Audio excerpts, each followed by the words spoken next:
मौजूदा हालात का जिक्र व तज़किरा करूंगा कि आज जो जमात हिंदुस्तान में बरसर इख्तिदार है, जिसका नाम भारतीय जनता पार्टी है, जो आज इस मुल्क की भागदौड़ को अपने हाथ में थामी हुई है, अपने हाथ में रखी हुई है, ये जमात, ये पार्टी आज से 25 वर्ष पहले क्या थी, कितनी थी और कैसी थी, इस पर हमको गौर करना होगा। कि अगर आज हम 80 के दशक में जाएंगे तो 80 के दशक में ये भारतीय जनता पार्टी पैदा हुई और आज 2014 के इंतखाबात के बाद 2015 के साल में आज हम हैं, तो ये जमात इख्तिदार पर बैठी है। तो सवाल ये पैदा होता है कि आज से 25 वर्ष पहले इस जमात का वजूद क्या था, इसकी ताकत क्या थी, इसकी हैसियत क्या थी, इसकी सोच क्या थी, इसके इरादे क्या थे, इसके मंसूबे क्या थे, जिसके बुनियाद पर ये आज इख्तिदार पर फायद है। तो हमको यही दिखाई देगा कि आज जो जमात हिंदुस्तान के इख्तिदार पर बैठी है, कि आज से 25 वर्ष पहले कुछ भी नहीं थी, इसके सिर्फ 2 अराकीन पार्लियामेंट थे। तो सवाल यह पैदा होता है कि 2 अराकीन पार्लियामेंट से लेकर आज ये हिंदुस्तान की पार्लियामेंट में सबसे बड़ी जमात कैसे बनी, किन मंसूबों को लेकर आगे बढ़कर बनी, किन इरादों को लेकर आगे बढ़ी, क्या वादे कर आगे बढ़ी। अगर हम भारतीय जनता पार्टी की तारीख पर अगर नजर डालेंगे तो इस जमात की तारीख में हमको कोई कामयाबियां नजर नहीं आएगी, मुल्क के खुशहाली का कोई जिक्र नहीं नजर आएगा, मुल्क की तरक्की के कोई मंसूबे नजर नहीं आएंगे, मुल्क को ताकतवर बनाने के कोई इरादे नजर नहीं आएंगे। बल्कि इस जमात के तारीख पर अगर हम नजर डालेंगे तो सिर्फ इस जमात की पॉलिसी प्रोग्राम अगर कुछ है और कुछ था और कुछ रहेगा तो वो सिर्फ यही रहेगा कि हिंदुस्तान की सबसे बड़ी अक़लियत मुसलमान को डराया जाए, धमकाया जाए, उनके मसाजिदों को शहीद करते हुए, उनके दिलों में खौफ का पैदा करते हुए इख्तिदार की तरफ आगे बढ़ते जाए। और क्या है आप बताइए, क्या कोई भारतीय जनता पार्टी को जानता था, पहचानता था? अडवाणी की रथ यात्रा से पहले कोई नहीं जानता था, लेकिन लाल कृष्ण अडवाणी की रथ यात्रा जहां जहां से गुजरती गई तबाही और बर्बादी करती हुई आगे बढ़ती गई। हिंदुस्तान में एक नफरत की सियासत के बीज को बोती हुई आगे बढ़ती गई, जहां जहां से गुजरती गई वहां पे उस शहर के कारोबार को शोरों में लपेटती हुई आगे बढ़ती गई, खून खराबा करती हुई आगे बढ़ती गई और बाबरी मस्जिद राम जन्मभूमि के नाम पर इस मुल्क को बांटती हुई आगे बढ़ती गई। और क्या किया कुछ नहीं किया।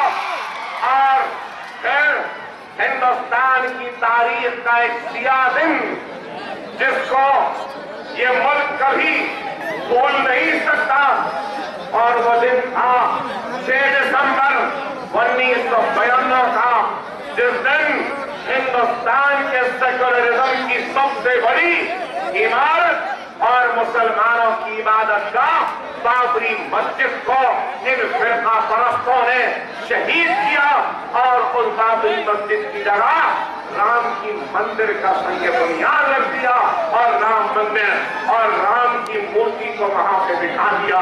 ये एक ऐसा सियाह दिन था, सिर्फ मुसलमानों के अल्लाह के घर की शहादत का दिन नहीं था, बल्कि मैं ये कहूंगा कि हिंदुस्तान की जमहूरियत पर हमले का दिन था, दस्तूर के धज्जियां उड़ाने का दिन था, सेकुलरिज्म का मजाक उड़ाने का भी दिन था, जिसको ये मुल्क कभी फरामोश नहीं करेगा, नहीं भुलाएगा और हर सेकुलर मैन रखने वाला इस दिन को याद रखेगा।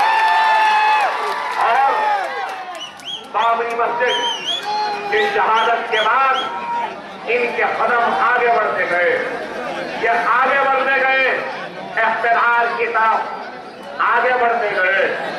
और जब इख्तियार की तरफ आगे बढ़ते गए तो इख्तियार को हासिल करना था, तो इख्तियार को हासिल करने के लिए एक ऐसे शख्स का इंतखाब किया वज़ारत उज़्मा के उम्मीदवार की शक्ल में, जो जिम्मेदार था हिंदुस्तानियों की जान और माल को लुटाने का, जो जिम्मेदार था हिंदुस्तानी मुसलमानों के घरों को जलाने का, जो जिम्मेदार था हिंदुस्तानियों की इज्जत और इस्मत व आबरूओं को लुटवाने का, जो जिम्मेदार था और चाहता तो गुजरात को जलने से रोक सकता था, लेकिन तमाशाई बनकर उन फिसादियों को और हिम्मत देता रहा कि जाओ तुम लोगों, मैं हूं यहां पे देखने वाला।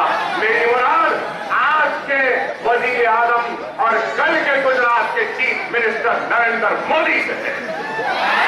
क्या आप बताइए, क्या ये हकीकत नहीं है? क्या नरेंद्र मोदी में क्या काबिलियत थी, कौन सी दूरंदेशी है, क्या सलाहियत है, किस बुनियाद पर वजीर आजम का उम्मीदवार बनाया था 2014 के इलेक्शन से पहले बीजेपी ने? सिर्फ गुजरात को जलाने का इनाम मिला तो वज़ारत उज़्मी का उम्मीदवार बना दिया गया। क्या यही है? अरे वाजपेयी ने जिस शख्स के लिए कहा था कि राजधर्म का पालन करो, आज इनको वो शख्स मौजूद ही था हिंदुस्तान का वजीर आजम बनने के लिए। आप बताइए, अगर गुजरात के 2002 के फिसादात को अगर निकाल दिया जाए तो नरेंद्र मोदी के पास कुछ भी नहीं है, सिर्फ गुजरात को जलाने का इनाम, गुजरात के मासूमों की जानों को जलाने का, बस्तियों को जलाने का, जानों को खत्म करने का, बच्चों को यतीम करने का, मां और बहनों की आबरू को लूटने का इनाम अगर नरेंद्र मोदी को बीजेपी ने दिया तो वज़ारत उज़्मा का उम्मीदवार बना। लेकिन इससे हटके क्या है? और आज महीने का अरसा गुजर गया, क्या मुल्क में खुशहाली आई? क्या मुल्क में तरक्की आई? क्या मुल्क में महंगाई कम हुई? क्या मुल्क की बेरोजगारी कम हुई? क्या मुल्क की जो महंगाई थी क्या कम हुई? क्या मुल्क की मईशत में सुधार आया? क्या आया? 8 महीने में कोई भी तब्दीली नहीं आई, लेकिन ये जरूर हुआ कि एक चाय वाले को पहनने के लिए बहुत अच्छा सूट मिल गया।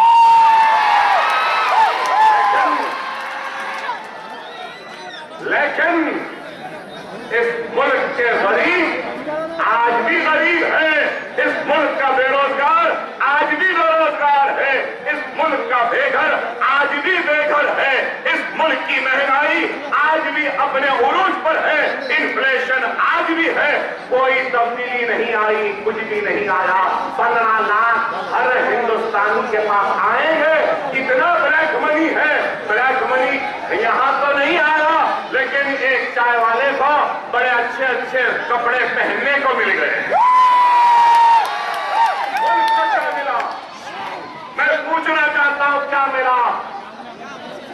मुल्क को कुछ नहीं मिला, लेकिन इस शख्स को मिल गया।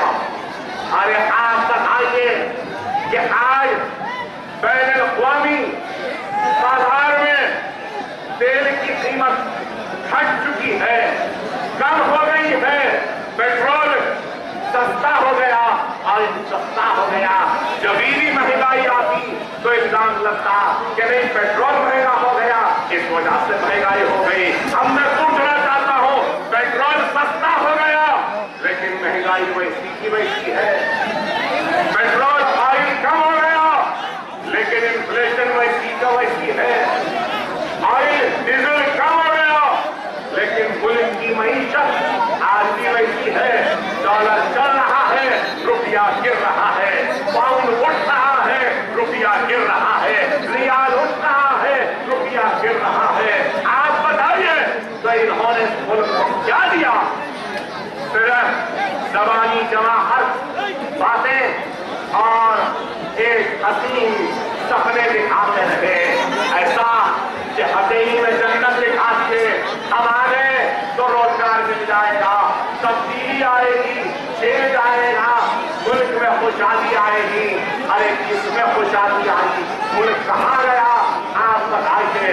मैं तो समझता था कि बीजेपी का हाईकमान रिमोट कंट्रोल नागपुर में है, लेकिन हालिया अरसे में देखा कि नागपुर में भी एक रिमोट कंट्रोल है तो दूसरा रिमोट कंट्रोल अमेरिका के सदर ओबामा के पास भी है। ओबामा आकर बड़े, मैं देख रहा था कि जैसा बोलते हैं कि नए फकीर को ठीक की जल्दी, नादीने को मदीना मिला तो फातिहा देने मुल्ला नहीं मिला। ऐसा चले गए, प्रोटोकॉल तोड़ के चले गए, ओबामा का इस्तेमाल करके हवाई जहाज के सीढ़ियों से उतरे ओबामा, गले मिल रहे जैसा बचपने के जहाज है। ऐसा खिदमत कर रहे, बैठ के धूप में चाय पिला के, वो एक ही काम अच्छा दिखा, प्रैक्टिस का काम था वर्षों का।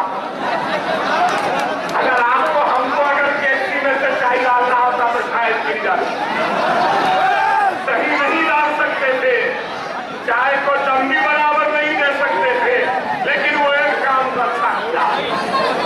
लेकिन उसके बाद जाते जाते ओबामा फिर राजधर्म का सबक पढ़ा के चले गए। मिले, खाए, पिए, गले मिले, सब हुआ। जाते जाते बोल के गए कि अगर आज शादी किया है तो नरेंद्र मोदी के खिलाफ आवाज उठाएगा वो पाकिस्तान को चलेगा। आप उसको कैबिनेट का मिनिस्टर बनाते हैं तो उसके खिलाफ क्या कार्रवाई है? एक औरत है आपकी मिनिस्टर दिल्ली में कहती है रामजादे और दूसरी बात में कह भी नहीं सकता, उस जुमले को अदा भी नहीं करना चाहता। क्या कार्रवाई की उनके खिलाफ? क्या कोई कार्रवाई की उस मिनिस्टर के खिलाफ? योगी आदित्यनाथ पार्लियामेंट में ठहर कर जहर उगलता है, जो चाहे इस्लाम मुसलमानों को कहता है। क्या नरेंद्र मोदी तुम और तुम्हारी पार्टी और तुम्हारी हुकूमत ने कोई कार्रवाई की है? मैं पूछना चाहता हूं, वो साक्षी महाराज क्या कहता है? क्या तुमने उसके खिलाफ कोई कार्रवाई की? कुछ नहीं, सिर्फ बात करना है और बात करते हैं, लेकिन अमल बात के खिलाफ जाता है। तो आज सिर्फ दिखावे के लिए बातें कही जाती हैं, लेकिन दर हकीकत इनका एजेंडा सिर्फ यही है कि हिंदुस्तान को हिंदू राष्ट्र बना दिया जाए। इनका मंसूबा तो क्या इस बात से इनकार करेंगे कि मोहन भागवत ने यह कहा कि हर हिंदुस्तान में हर शहरी हिंदू है? क्या ये बयान नहीं दिया? क्या मोहन भागवत ने ये भी नहीं दिया?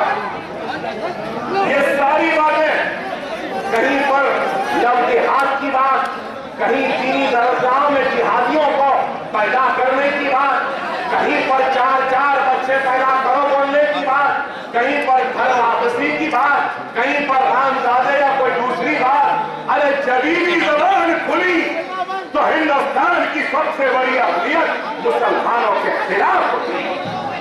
मैं पूछना चाहता हूं, मैं आरएसएस से, बीजेपी से, संघ परिवार से, नरेंद्र मोदी से, मोहन भागवत से, सिंगल से, मैं पूछना चाहता हूं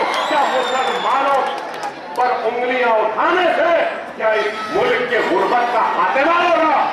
क्या लव जिहाद की बात से बेरोजगारों को रोजगार मिलेगा? क्या घर वापसी की बात से बाहर का ब्लैक मनी क्या मुल्क में आ जाएगा? अरे इनको इस मुल्क से मोहब्बत नहीं है, इनको सिर्फ अपने इख्तियार से मोहब्बत है, कुर्सियों से मोहब्बत है। अरे आज हमारी वफादारी पर उंगलियां उठाने वालों, अरे हम इस मुल्क के वफादार थे, हैं और रहेंगे। ये मुल्क हमारा था, हमारा है, हमारा रहेगा। जाने वाले चले गए, रहने वाले यहां रुक गए। हम कहीं पे जाने वाले नहीं हैं, यहीं रहेंगे, यहीं अपने हक के लिए लड़ेंगे, जमहूरी दस्तूरी जिद्दोजहद करेंगे और इख्तियार के सामने झुकने नहीं देंगे। इख्तियार की गर्दनों को हम झुकाएंगे।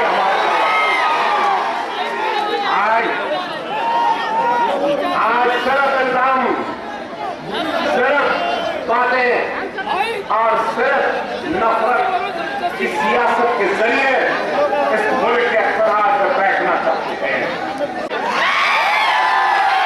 कोई कचरा फेंकवा रहा है, दूसरा उठवा रहा है।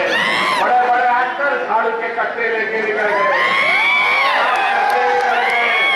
अरे मैं कहूँगा हमारा मुल्क हिंदुस्तान बहुत अच्छा है, बहुत साफ है, सुथरा है।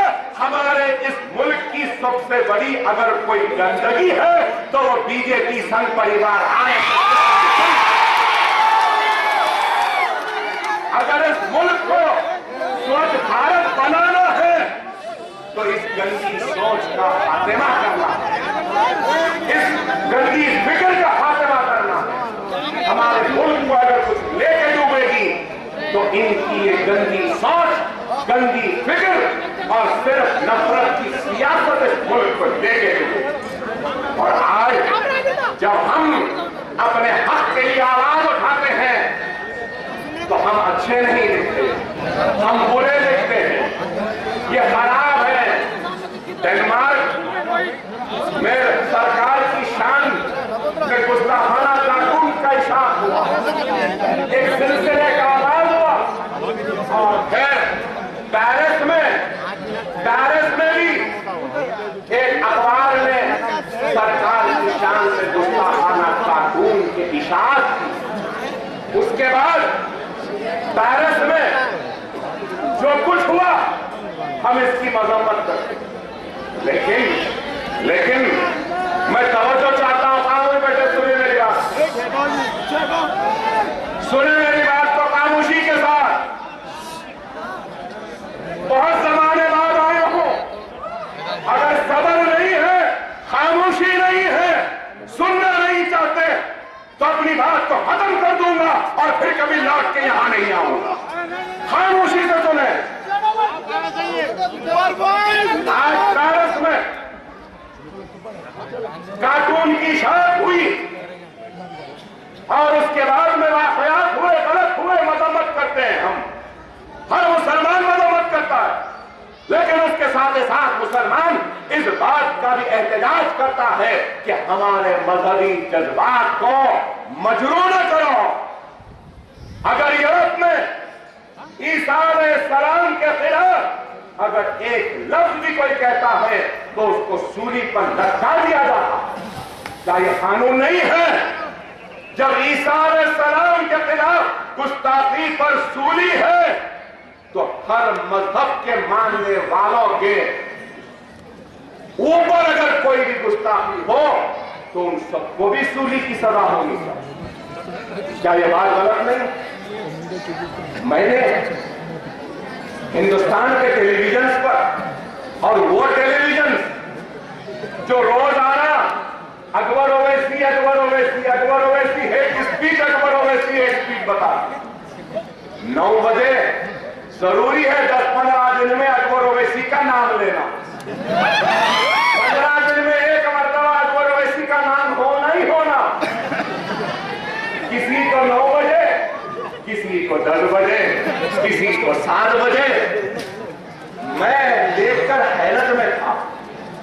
डेनमार्क में आजादी, right to speech, right to expression, पूरे लोग बैठ के बात कर रहे हैं कि नहीं, इंसान को हक है, वो उसको आजादी है, वो जो चाहे बोल सकता है, आजादी है जो चाहे लिख सकता है, आजादी है जो चाहे उतार सकता है।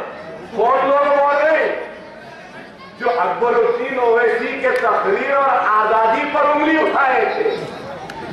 वाह, हम बोले तो इजहार आजादी नहीं है, इजहार हक की आजादी नहीं है, राइट टू स्पीच नहीं है, फ्रीडम ऑफ एक्सप्रेशन नहीं है, हम कुछ नहीं बोल सकते। लेकिन हमारे खिलाफ कोई बोला तो वो बोल सकता। अरे कितने दोगले हैं तुम लोग।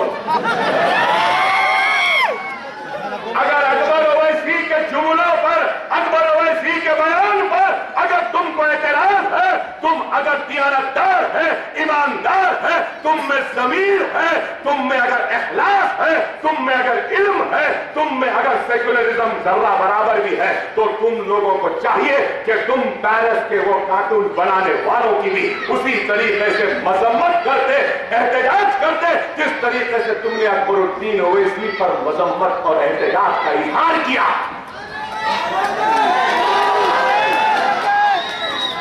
कोई जवाब है? मैं बोलूं तो नफरत, कोई यूरोप में बैठ के बोलेगा तो आजादी, मैं बोलूं तो इजहार हक की आजादी नहीं, तस्लीमा नसरीन लिखे तो आजादी है। मतलब ये इजहार बयान की आजादी, एक्सप्रेशन की आजादी, किसकी आजादी है? इनके कान को जो पसंद है, इनका दिल जो चाहता है, उसकी आजादी। जो कान को पसंद नहीं, उसकी आजादी नहीं। अरे वो दिन गए, वो दिन गए जब तुम सुनाते थे और हम सुनते थे। अब दिन पलट गए हैं, बहुत सुना लिए तुम, अब हम सुनाने निकले हैं, तुमको भी सुनना पड़ेगा। हम गूंगे नहीं हैं, हम भी अपने हलक में जबान रखते हैं। तुम जो चाहे बोलेंगे और हम जी सरकार की हुजूर बोल के सुन रहे नहीं सुनेंगे। तुम अपनी जबान को रोको, हम भी रोक लेंगे। तुम एक बोलेंगे, तुम 1000 अल्फाज में जवाब देना जानते हो। थोड़ा सा क्या बोले, सबकी हिल गई, सब परेशान हो गए, पूरा मुल्क हिल गया। अरे अभी तो थोड़ा बोले, बोलना शुरू करे, शुरू करे तो ये आलम है। इब्तिदाए इश्क है, इब्तिदाए इश्क है, आगे आगे देखो होता है क्या। अरे आज अगर कोई समझता है कि मैं बस डरने या घबराने वालों की जमात है, तो वह अहमकों की दुनिया में रहने वाले लोग हैं।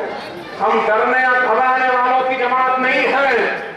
अरे हमको डर है तो सिर्फ रब्बुल आलमीन का, अल्लाह का, और ये सर झुकता है तो सिर्फ बारगाह इलाही अल्लाह की बारगाह में झुकता है। ये हाथ मांगते हैं तो सिर्फ अल्लाह से मांगते हैं, और नहीं मांगते तो अगर कोई इन मांगने वाले हाथों में हथकड़ियां पहनाना चाहता है तो हम हमारा जेवर समझ के मुस्कुराते हुए अल्लाह की राह में इन हाथों में हथकड़ियां पहनने चाहिए। अगर कोई हमारे इस सर को झुकाना चाहता है तो हरगिज़ व कतई ये सर नहीं झुकेगा। ये सर कटने तैयार है लेकिन झुकने तैयार नहीं है। ये सर अब हमारा सर नहीं रहा। ये सर मुसलमानों के अजमत का सर है, मुसलमानों के इत्तेहाद का सर है, मुसलमानों के गुरूर का सर है, मुसलमानों के ताकत का सर है, मुसलमानों की उम्मीद का सर है, मुसलमानों की एक आस का सर है। खुदा की कसम ये सर कट जाएगा लेकिन आपकी आस को, उम्मीद को, आपकी तवक्को को टूटने नहीं देगा। और आज बातें करते हैं बड़ी बड़ी, 4 बच्चे पैदा करो। 4 नहीं, हिंदुस्तान का हर शहरी 10 बच्चे तैयार करेगा, पैदा करेगा।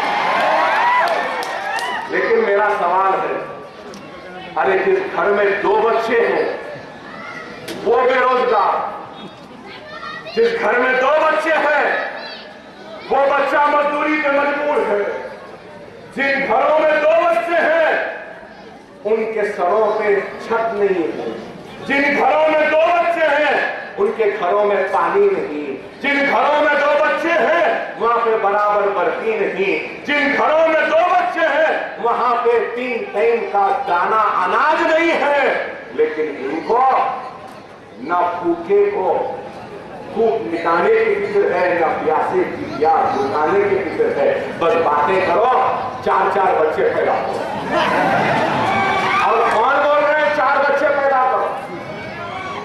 अरे भाई, अगर मैं बोल रहा हूं या अगर कोई आप में से शादीशुदा है वो बोल रहा है तो बात समझ में आने वाली है। जितने लोग 4 बच्चों की बात करें वो पूरे के पूरे बैचलर्स हैं, जिंदगी में अब तक शादी नहीं की।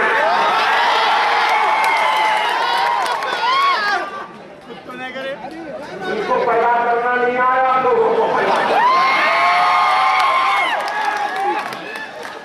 अब मैं ये बोलूं तो बोलते हैं बर्दाश्त कुछ भी बोलते। अरे मैं गलत नहीं बोल रहा हूं, सही बोल रहा हूं। आरएसएस की सोच क्या है? आरएसएस की किताब पढ़कर देखिए, नौजवानों इंटरनेट पे जाकर देखो क्या कहते हैं। आरएसएस का सबसे बड़ा मकसद है सनातन धर्म की खिदमत, और उसके बाद लिखते हैं अगर सनातन धर्म की खिदमत करना है तो शादी नहीं करना। ये बैचलरों का क्लब है, बैचलरों का मरकज है। खुद तो कोई जिम्मेदारी उठाना नहीं चाहते, खुद तो कोई घर बसाना नहीं चाहते, खुद तो किसी के मांग में सिंदूर नहीं भरना चाहते, खुद शादी नहीं करेंगे, दूसरों को बोलेंगे 4 पैदा। आप बताइए, आज ये अजीबोगरीब है, बड़ा तमाशा है। बहरहाल मेरे भाई, हमको देखना है, समझना है कि ये मुल्क कहां जा रहा है। खुदा गौर करो, आप समझो मेरी बातों को। ये मुल्क तबाही और बर्बादी की तरफ आगे बढ़ रहा है। ये मुल्क जहां बढ़ रहा है तेजी से, अगर इस मुल्क के नसीब में अगर तबाही और बर्बादी लिखी जा चुकी है तो इस मुल्क की तबाही और बर्बादी के नसीब की लकीरों को अगर कोई बदल सकते हैं तो वह हिंदुस्तान के 25 करोड़ मुसलमान इस मुल्क की तबाही के नसीब को बदल सकते हैं और खुशहाली में ला सकते हैं। और कोई अगर हमसे हमारे वफादारी का सर्टिफिकेट मांगता है तो मैं ये कहना चाहता हूं, हमसे वफादारी का सर्टिफिकेट ना मांगो। हम इस मुल्क के वफादार हैं और इस बात से कोई इनकार नहीं कर सकता। हम जमहूरी दस्तूरी जिद्दोजहद में यकीन रखते हैं और जमहूरी और दस्तूरी जिद्दोजहद के जरिए हम अपने हक को हासिल करेंगे। लेकिन नरेंद्र मोदी ये बात जरूर करूंगा कि हिंदुस्तान पर जितना तेरा हक है उतना अकबरुद्दीन ओवैसी का भी इस मुल्क। नरेंद्र मोदी कोई पहले दर्जे का शहरी नहीं, अकबर ओवैसी कोई दूसरे दर्जे का शहरी नहीं। जितना वो इस मुल्क का शहरी है उतना मैं भी इस मुल्क का शहरी हूं। जिस तरीके से सनातन धर्म को मानने वाला, पूजने वाला अपने माथे पर तिलक लगा सकता है, एक ब्राह्मण अपने माथे पर तिलक लगा सकता है, सनातन धर्म का मानने वाला हर शख्स अपने माथे पे तिलक लगा सकता है। दूसरा, जितना एक सिख अपने सर पे पगड़ी बांध सकता है। तीसरा, जिस तरीके से एक गिरजा का फादर या ब्रदर अपने सीने पर एक क्रॉस की लकीर डालकर घूम सकता है, उतना ही इस मुल्क का मुसलमान अपने चेहरे पे दाढ़ी पालकर सर पे टोपी पहन के घूम सकता है।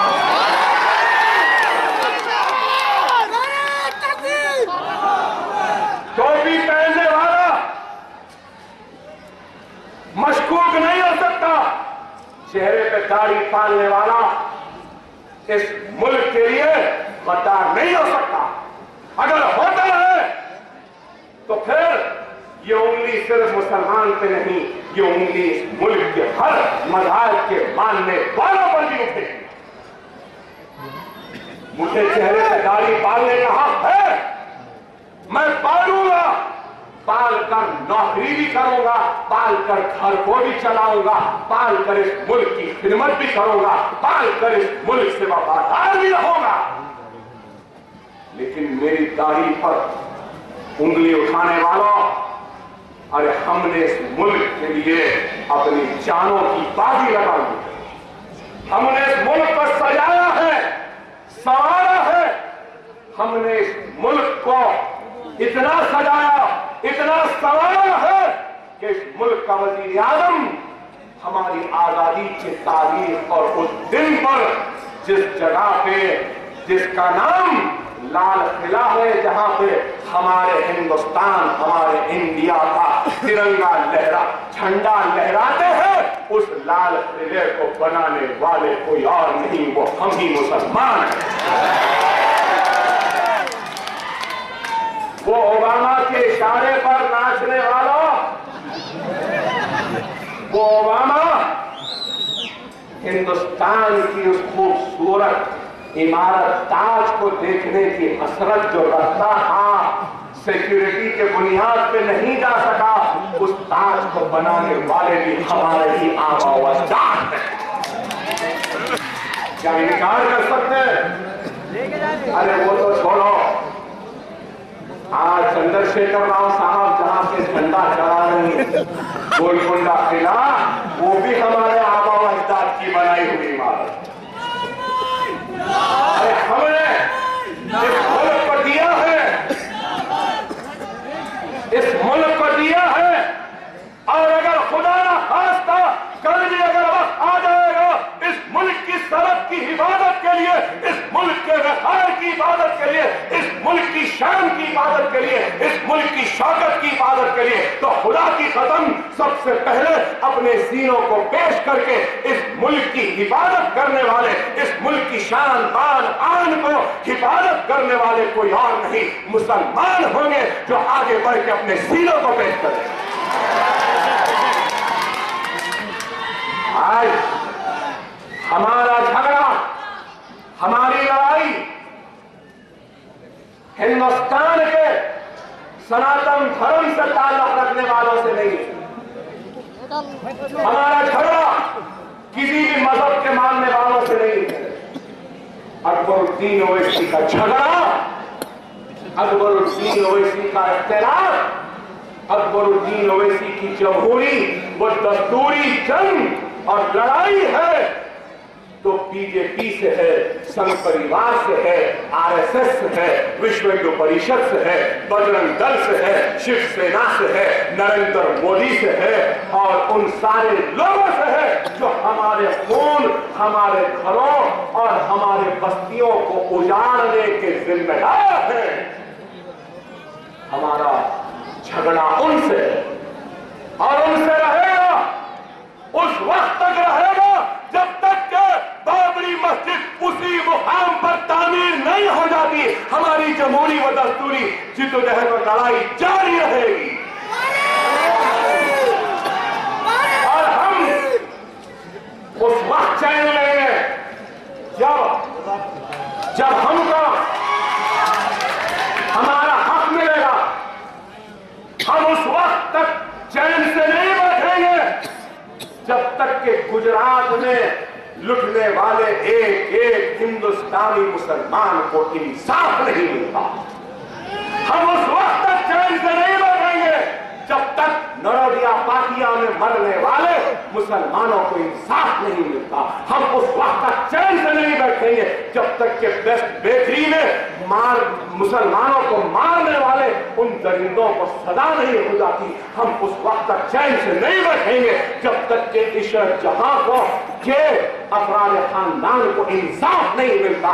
हम उस वक्त तक चैन से नहीं बैठेंगे जब तक के सोहराबुद्दीन के कातिलों को सजा नहीं मिल जाती। हम उस वक्त तक चैन से नहीं मिले बैठेंगे जब तक के एहसान जाफरी की बेवा को इंसाफ नहीं मिल जाता। हम उस वक्त तक चैन से नहीं बैठेंगे जब तक के मुजफ्फरनगर के मुसलमानों को इंसाफ नहीं मिलता।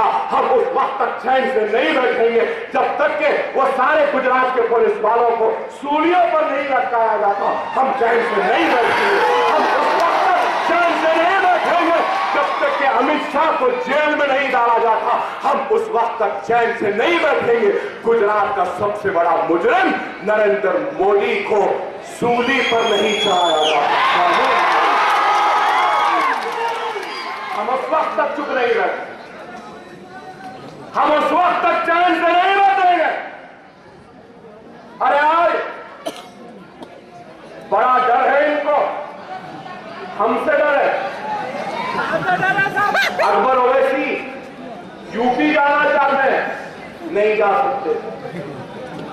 बंबई में जलसे को गया, जलसे का परमिशन दिए, बंबई पहुंचा, जलसे का परमिशन कैंसल, जलसा नहीं कर सकते। हुमनाबाद में जलसे का परमिशन दिए, आज हुमनाबाद में जलसा था, हुमनाबाद जाना था, परमिशन दिए, मोबाइल पब्लिसिटी का परमिशन दिए, बैनर लगा दिए, ग्राउंड का परमिशन दिए, सब दिए। निकल रहा था, बोल दिए कि अकबर साहब जलसा तो छोड़ो, 1 महीने तक कर्नाटक की सरहद में आप नहीं आ सकते। यूपी जाते नहीं, वहां जा सकते नहीं। अरे हमारा कसूर क्या है? क्या मेरे इख्तियार में बस्तियां जली? क्या मेरे इख्तियार या मेरी हुक्मरानी में इज्जतें लुटी? क्या मेरे हाथ में पुलिस थी और बस्तियां जल गई? अरे आप बताइए, गुजरात को जलाने वाले, गुजरात को लूटने वाले, गुजरात को खाक की ढेर में तब्दील करने वाले दरिंदे इख्तियार के मजे लूट सकते हैं, इख्तियार पे बैठ सकते हैं। और मैं जो लुटा हूं, जो तबाह हुआ हूं, जो बर्बाद हुआ हूं, मैं अपने भाइयों के पास जाकर दिलासा भी नहीं दे सकता। बताओ, मैं पूछना चाहता हूं, मेरी बात का जवाब है तो दे दो। मुझे रोकने वालों, अगर तुम्हारे पास जवाब है तो दे दो। एक हिंदुस्तानी की हैसियत से क्या मुझे हिंदुस्तान में घूमने फिरने की आजादी नहीं है? क्या मैं जमहूरी जिद्दोजहद का हिस्सा नहीं बन सकता? क्या मैं दस्तूरी जिद्दोजहद का हिस्सा नहीं बन सकता? क्या मैं इंतखाबात नहीं लड़ना? क्या मैं अपनी हक के लिए जमहूरी और दस्तूरी जिद्दोजहद नहीं करना? ठीक है, अगर नहीं करना तो क्या करना मुझे बता दो, मैं वो करने तैयार हूं। अगर ये नहीं करना है तो क्या करना है बता दो, मैं करने तैयार हूं। क्या मैं जमहूरियत का हिस्सा ना बनूं? क्या मैं दस्तूर का हिस्सा ना बनूं? क्या मैं जमहूरी जिद्दोजहद ना करूं? तो क्या करूं फिर बताओ?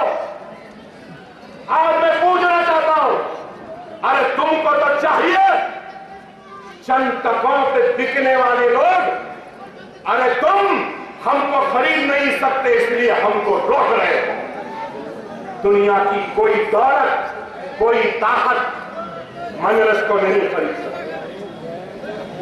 दुनिया का कोई अमीर तरीन आदमी ना असदुद्दीन ओवैसी को खरीद सकता है, ना अकबरुद्दीन ओवैसी को खरीद सकता है, क्योंकि हम तो बिक चुके हैं पहले, हम तो फरोख्त हो चुके हैं पहले। अब तू क्या खरीदेगा नरेंद्र मोदी? बीजेपी तू क्या खरीद एक मुसलमान उस वक्त फरोख्त हो जाता है जब वो मुसलमान ला इलाहा इल्लल्लाह मुहम्मद रसूलुल्लाह कलमा पढ़ता है।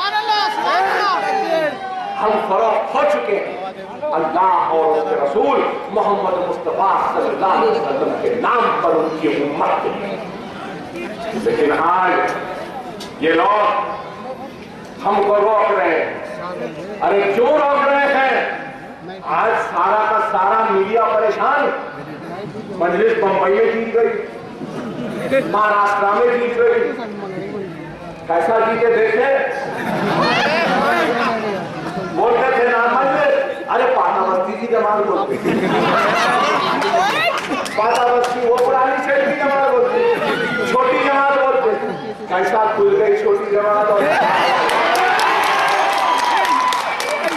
कैसा चले गई। अरे आज याद रखो, अखबार, टीवी, न्यूज चैनल आपने देखा होगा, महाराष्ट्र के नतीजे के बाद हर न्यूज चैनल बोल रहा है मजलिस कैसे थी। एक चैनल तो ये बोला कि it is very sad day for democracy that admire has one. क्यों बाबा? हम जमहूरी अंदाज में देखेंगे, क्या डराते थे, क्या धमकाते थे, क्या खरीदते थे। अरे बाबा, हम अपनी मेहनत से अल्लाह की रजा के लिए हमने काम किया, इसलिए अल्लाह ने हमको फतेह दिया। अरे आपको अंदाजा नहीं है किस तरीके से 40 दिन तक मैं अपने घर से, अपने दार से, अपने बीवी, अपने बच्चों से दूर रहा, ईद तक नहीं मना सका हैदराबाद में।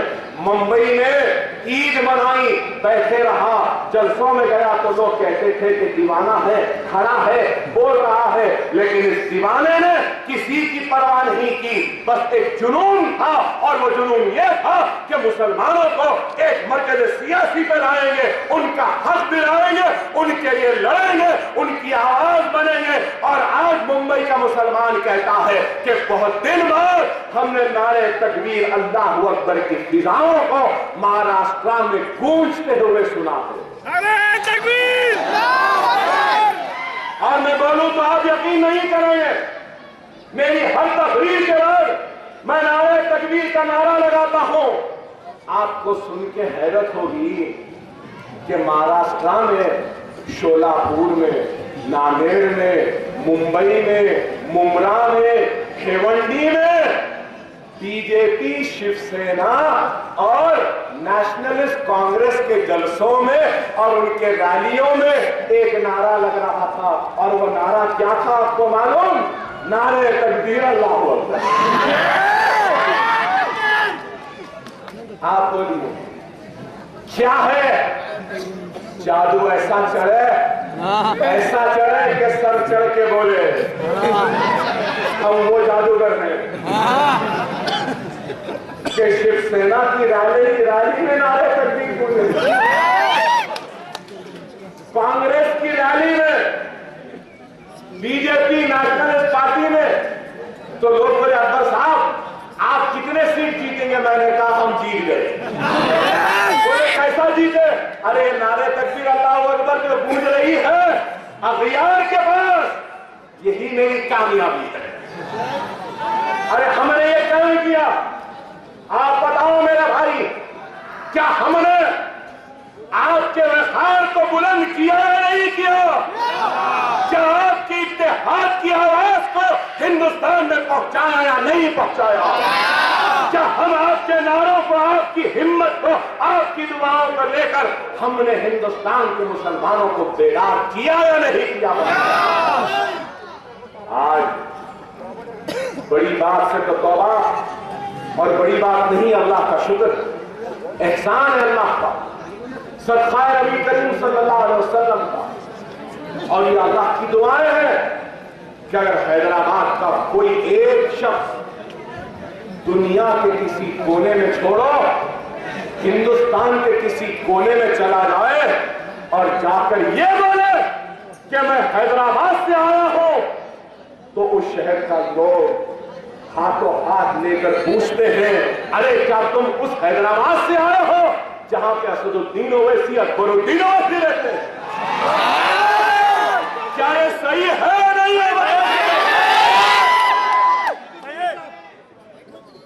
अरे ये ताकत मेरी ताकत नहीं है, ये पहचान मेरी नहीं है, ये पहचान आपकी इत्तेहाद की है, ये ताकत आपकी है जो आज हैदराबाद से निकलकर हिंदुस्तान के 25 करोड़ मुसलमानों को उठने पर मजबूर कर रही है, उठा रही है और कह रही है, देखो हम हमारे पास कैसे मर्द मुजाहिदीन है, देखो हमारा इत्तेहाद कितना मजबूत है, देखो हम कैसे अपना हक लेते हैं। और आज सारा हिंदुस्तान आपकी तरह हमारी तरह मुत्तहिद होने के लिए बेचैन है, बेचैन।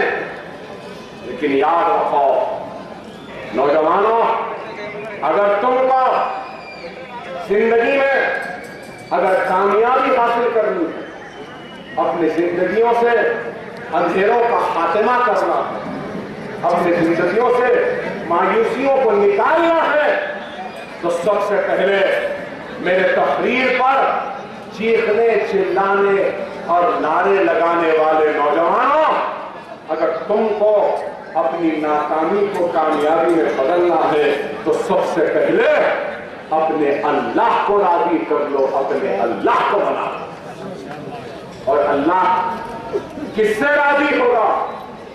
हमारे नारों से अल्लाह राजी नहीं होगा, हमारी चीख से अल्लाह राजी नहीं होगा, हमारी पुकारों से अल्लाह राजी नहीं होगा। अल्लाह राजी होगा तो नमाजों से होगा, अल्लाह राजी होगा तो कुरान की तिलावत से होगा, अल्लाह राजी होगा तो सुन्नत रसूलुल्लाह पे अमल करने से होगा, अल्लाह राजी होगा तो यतीमों के सर पर हाथ रखने से होगा, अल्लाह राजी होगा तो बेवाओं की मदद करने पर, अल्लाह राजी होगा तो गरीबों की फरियाद को सुनने पर होगा। मेरी तहरीर इतनी देर की मैं उस वक्त कामयाब समझूंगा जब इस मजमे में से अगर एक भी नौजवान कल से नमाज का पाबंद बन जाएगा तो मैं समझूंगा कि मेरी तकरीर कामयाब हुई, मेरा आना कामयाब हुआ और मेरा मुस्तकबिल भी कामयाब हो। बाबरी मस्जिद का गम अपने दिल में रखने वालों नौजवानों मुसलमानों, बाबरी मस्जिद का गम है तो सिर्फ बाबरी मस्जिद के गम में काली झंडियां लहराने से गम नहीं होगा। बाबरी मस्जिद का गम है तो अपने महल्ले के मसाजिदों को आबाद बनाओ, सजदों से भर दो अल्लाह के घर को और अल्लाह के घर में सफों की लाइन लगा दो, फजर की नमाज को जाओ, सुहर को जाओ और दुनिया को बता दो तुमने एक मस्जिद गिराए थे ना, आज हम 1 लाख मस्जिदों को आबाद करेंगे और उस हर मस्जिद में अल्लाह की बारगाह में सजदा करने वालों के सरों का समंदर बना देंगे। अल्लाह से राजी हो। नमाज ठंडक है।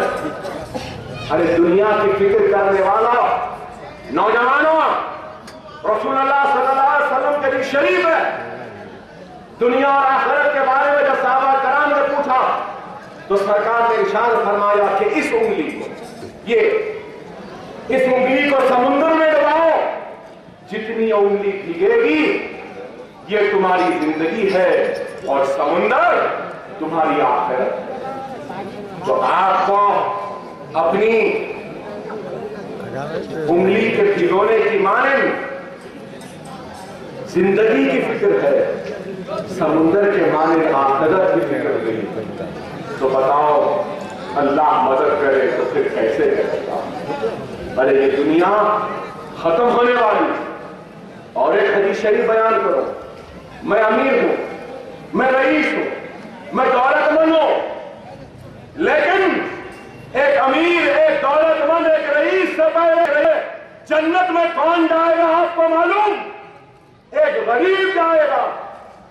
और गरीब कितना पहले जाएगा? एक अमीर से, दौलतमंद से आधा दिन पहले जाएगा। आधा दिन कितना होगा? आधा दिन 500 बरस के बराबर होगा। अगर आप गरीब हैं तो आप मायूस न हो, अल्लाह का शुक्र अदा करो कि जन्नत में आप मुझसे पहले जाएंगे, क्योंकि आप गरीब हैं और मैं अमीर। अरे गौर करो, अरे इस्लाम कैसा मजहब, इस्लाम क्या कहता है? खुदारा नौजवानों, यहां खड़े हो तुम लोग, हम सियासतदानों की, हम गुनहगारों की तकरीर को सुनते हो। जिस तवज्जो से हम गुनहगारों की तकरीर को सुनते हो, इस तवज्जो से उलमाओं और नेक बंदों की तकारीर को भी सुनो, वो तुम्हारे आखिरत का सबक बनेंगे। अरे आज दुनिया का ये आलम है, और हम जब खड़े हो जाए तो सुनने को बहुत जमा हो जाते हैं, लेकिन एक आलिम दीन खड़ा होता है तो लोग सुनने को तैयार नहीं। अरे इस अमल को खत्म करना, खुदा नमाजों से पाबंद बनो। उसके साथ साथ मैं हाथ जोड़कर कहूंगा कि अल्लाह के वास्ते अकायद, मसलक और मकसद के झगड़ों में मत जाओ, मत जाओ मेरे भाई। कोई फातिहा देता है तो दे देने दो, जो नहीं देता नहीं देने दो। कोई दरगाह को जाता है जाने दो, नहीं जाता नहीं जाने दो। अरे हम अगर एक दूसरे से लड़ेंगे तो याद रखो, जब दुश्मन वार करता है, हमारे गले पे छुरी चलाता है, हमारे बस्तियों को जलाता है, हमारे ऊपर गोलियां चलाते हैं, हमको जेल में डालते हैं, तो ये नहीं देखते कि ये फातिहा वाला है या बगैर फातिहा वाला है, ये नहीं देखते कि दरगाह जाने वाला है या नहीं, यही देखते हैं कि ला इलाहा इल्लल्लाह मुहम्मद रसूलुल्लाह कलमा पढ़ने वाला। खुदा इसको दूर कर दो, इस झगड़े में न जाओ। अरे आज दुश्मनों की क्या कमी है कि हम अपने सफों में दुश्मनी पैदा करें? न करो, खुदा न करो। जिंदगियों में इस्लाह लाओ, माशरे में तब्दील हो। अगर कोई यहां पे शराबी है तो मैं कहूंगा कि शराब तर्क कर दे। जहांगीर बादशाह, मुगलों के बड़े बादशाह कसरत, माफ करना जहांगीर नहीं बाबर कसरत से शराब पीते थे। पानीपत पे चढ़ाई की तो हार गए, तो फिर नमाज पढ़ी, अल्लाह से दुआ की। सुनो नौजवानों, बाबर ने नमाज पढ़ के अल्लाह से दुआ की कि अल्लाह तू मुझे हिंदुस्तान में फतेह दे दे।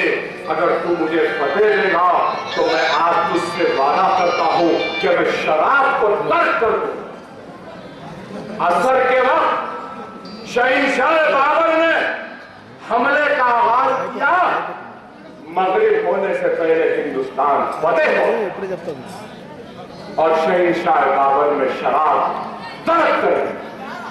इस मजमे में भी अगर कोई शराबी है तो शराब छोड़ ले, तर्क कर ले, और फिर देख ले कि अल्लाह किस तरीके से उस शराबी की मदद करेगा, उसके जिंदगियों में कामयाबियों के झंडों को गाड़ दे।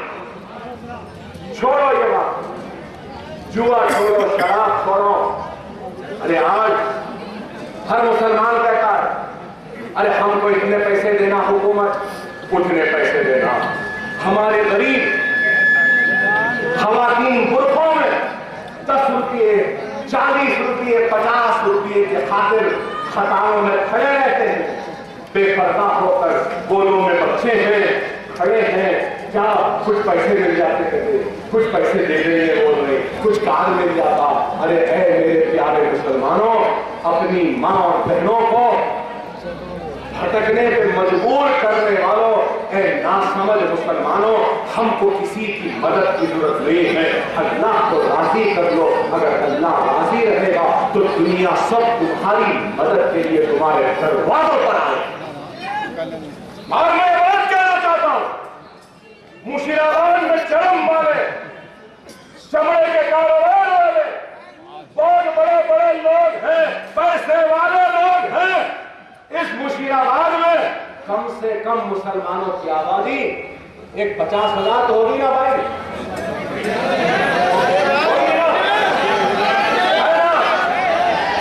चलिए मैं 5,000 मुसलमानों से कहूंगा कि 5,000 मुसलमानों में ऐसे मुसलमान भी होंगे जिनको चाय का शौक होगा, ऐसे मुसलमान होंगे जिनको सिगरेट की आदत होगी, ऐसे मुसलमान होंगे जो कभी कभार सिनेमा भी देख लेते, ऐसे मुसलमान होंगे जिनको किसी न किसी शौक की आदत होगी। चाय पीने वाला दिन में एक चाय तो नहीं पिएगा, सिगरेट पीने वाला एक सिगरेट तो नहीं पिएगा। सही है ना? एक चाय कितने में भाई? 10 रुपये। दिन में 3-4 चाय तो पीते होंगे ना चाय पीने वाले, तो 40 रुपये हो गए ना। सिगरेट पीने वाला एक 8 सिगरेट 10 सिगरेट तो दिन में पिएगा ना। एक सिगरेट 1 रुपये में तो है शायद ना, उससे बढ़ के है ना। चलो मैं कहूंगा 5,000 मुसलमान दिन की 4 चाय में से एक चाय का पैसा अपने महल्ले की मस्जिद में डाल दो, 10 सिगरेटों में से एक सिगरेट का पैसा रोजाना एक हुंडी में डाल दो। अगर 5,000 मुसलमान दिन को 1 रुपया भी डाल देंगे तो दिन को 5,000 होगा, और एक महीने पे कितना होगा? कितना? 1.5 लाख। एक साल में कितना होगा? 18 लाख। सिर्फ 5,000 लोग 1-1 रुपया डाल दिए तो गोलकपुर में 1 करोड़ से ज्यादा पैसा हम खुद जमा कर सकते हैं। हमको किसी के पास हाथ फैलाने की मांगने की जरूरत नहीं है। हम खुद अपने यतीम बच्चियों की शादी कर सकते हैं, अपने बच्चों को स्कूल भेज सकते हैं, गरीब मुसलमानों को कारोबार पे लगा सकते हैं, हम खुद अपनी मदद कर सकते हैं। क्या ये बात सही है? नहीं बताओ मेरे भाई। क्या इस मजमे में खड़े लोगों के पास 1 रुपया भी नहीं है? तो शुरू करो कल से ये काम, शुरू करो ये काम। क्यों मांगते हो किसी से? याद दिलाऊं तुमको, बगदाद की गलियों में एक वक्त ऐसा भी था, मुसलमान अपनी ज़कात को बंदियों पे डाल के घूमते थे और पूछते थे क्या कोई ज़कात लेने वाला है, तो हर घर से आवाज आती थी हम लेने के मौक़िफ़ में नहीं है, हम देने के मौक़िफ़। आज क्यों किसी के मदद के मुंतज़िर रहते हो? अल्लाह सुब्हानहू व तआला कुरान में इरशाद फरमाता है कि मैं उस वक्त तक बंदे की मदद नहीं करूंगा जब तक कि वो खुद अपनी मदद नहीं करता। आप अपनी मदद करेंगे? उठो मेरे प्यारे मुसलमान, उठो, वक्त की नज़ाकत को सुन लो। हम गैर नहीं हैं, आपके अपने हैं। हम अपनी जानों को धोखों में डालकर, खतरों में डालकर, अपने घर को छोड़कर बाहर घूम रहे हैं, तो किसके लिए? कभी महाराष्ट्र, कभी कर्नाटक, कभी उत्तर प्रदेश, कभी बिहार, किसके लिए? हम अपने लिए नहीं, अल्लाह की रजा के लिए, अपनी आखिरत के लिए, मुसलमानों के वक़ार के लिए, मुसलमानों की इज्जत के लिए, मुसलमानों के हक के लिए, और हम आपके हक को हासिल करने के लिए लड़ते लड़ते इस दुनिया से रुखसत भी हो जाते हैं। खुदा समझो मेरे भाई, समझो मेरे भाई, वक्त और हालात की नज़ाकत को। मजलिस सिर्फ ज़बानी जमा खर्च नहीं करती। असेंबली में आपने देखा ईद के दूसरे दिन की छुट्टी कौन करवाए? ईद हो गई, दूसरे दिन जल्दी जल्दी जाना है।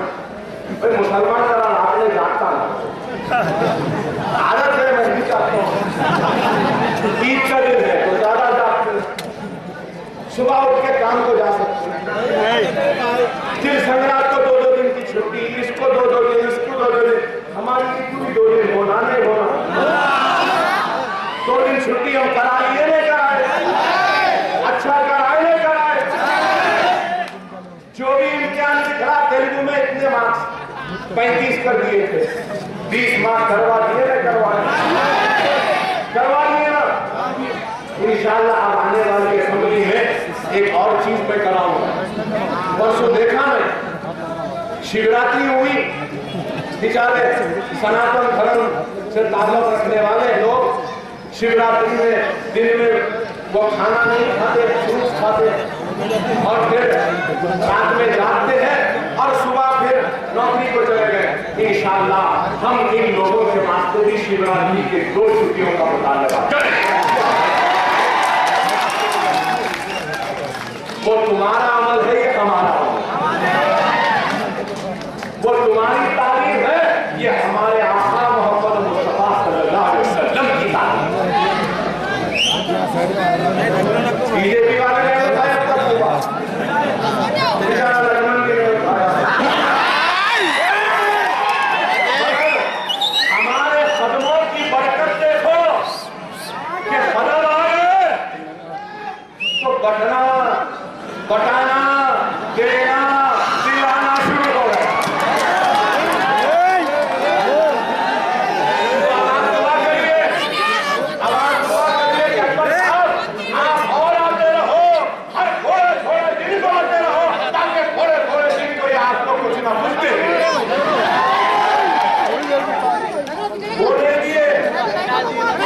हमारे आने का खौफ देने पर इतना मत कोई तो शुक्रिया हमारा, किसका शुक्रिया भाई? हमारा ना। तो बार बार लोगों के कदमों की बरकत होती है। अब हम गुनहगारों के कदमों की बरकत ऐसी है कि अल्लाह ऐसे वैश्यों, ऐसे दरिंदों, ऐसे बेईमानों, ऐसे लुटेरों, ऐसे कातिलों को बांटने पर मजबूर है।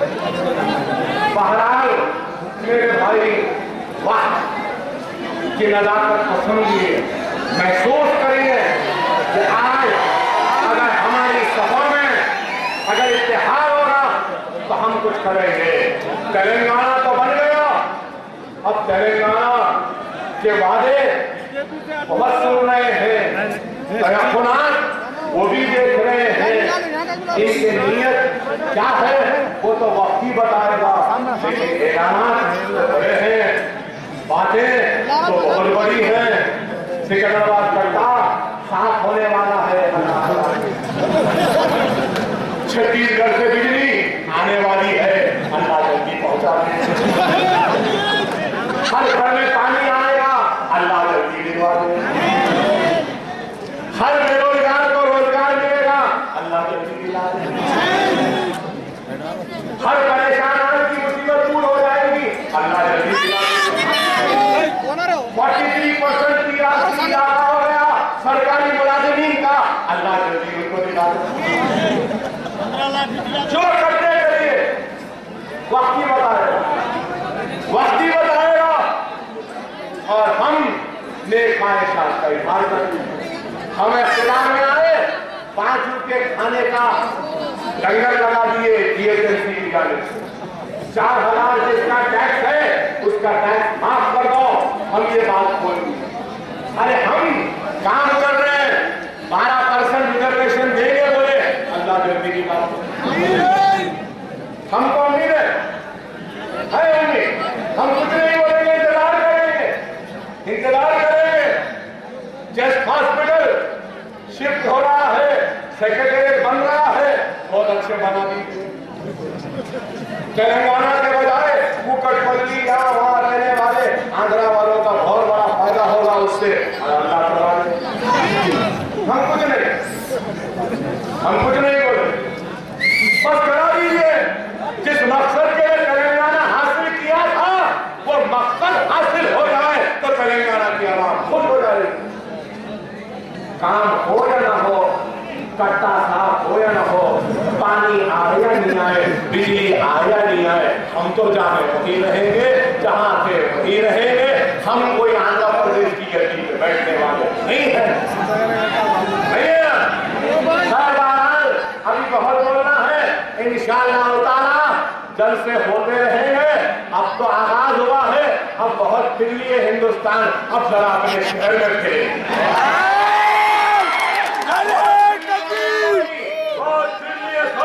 अब अपने शहर में फिरेंगे।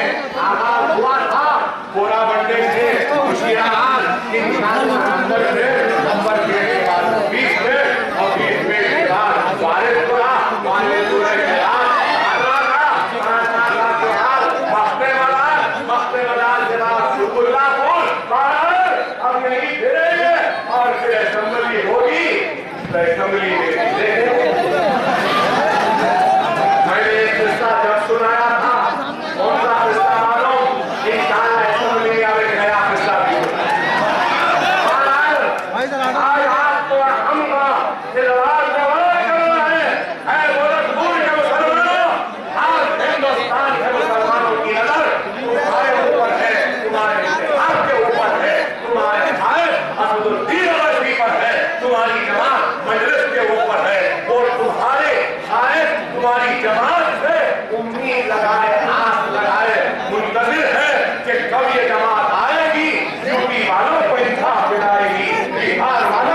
राजस्थान, मध्य प्रदेश, बिहार, बंगाल व आसाम के मुसलमानों से यह कहना चाहता हूँ, बहुत जल्द हम आने वाले हैं, आएंगे और तुम्हारे हक के लिए लड़ेंगे और तुम्हारा हक हासिल करेंगे उस तरीके से जिस तरीके से हमने यहाँ पे हासिल किया है। हम डरने या घबराने वालों में से नहीं है। ऐसे बोली बहुत आए और गए,